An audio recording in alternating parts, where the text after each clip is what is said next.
You chose the God you serve. Yes. You believe he's the foundation for morality. Yes. Absolutely. You also believe that you could have chosen to worship a different God freely. Yes. Mm-hmm. And it's a good guess that maybe you would have chosen that different God as the foundation for your morality. Let's say that I was, if it's a monotheistic God, yeah. If it's a polytheistic God, the whole thing breaks down So because, yeah. would it be fair to say you subjectively chose the God you worship? Define subjectively. That I you, subjectively chose, in the meaning, exact same way I chose my standard for morality as being unnecessary suffering and well-being, uh-huh. I chose that. So here's the thing. You chose your The word God. subjectively doesn't make sense when you use it in the sentence. I subjectively chose. Mike, in the same way that I chose my standard for morality, you chose your standard because you could have chose this God or that God. That I agree with. I just think the word Okay. subjective And it makes then a when lot you more see something sense. going against the nature of your God, you call that wrong or immoral or sin. When I see something go against my standard, I call that wrong, immoral. I don't use the word sin because that implies a God. Yeah. Yep. So we are the exact same. Nope.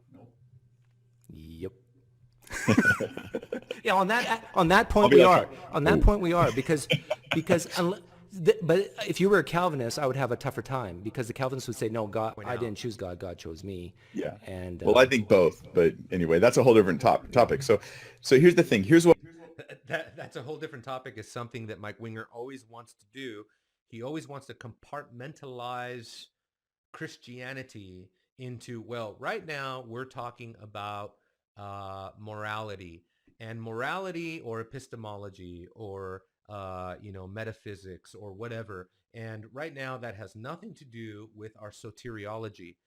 And all I can say is, Mike, yes, it does. And everybody out there, yes, it does. You do not have, as a Christian, you do not have the right to splinter these aspects of the Christian faith. They all go together. And Doug is actually touching on something very honest here, that the explanatory power of Reformed apologetics is much more robust at this point because it's no longer rooted in human reason, human volition. It's no longer rooted in rationalism uh, of any kind.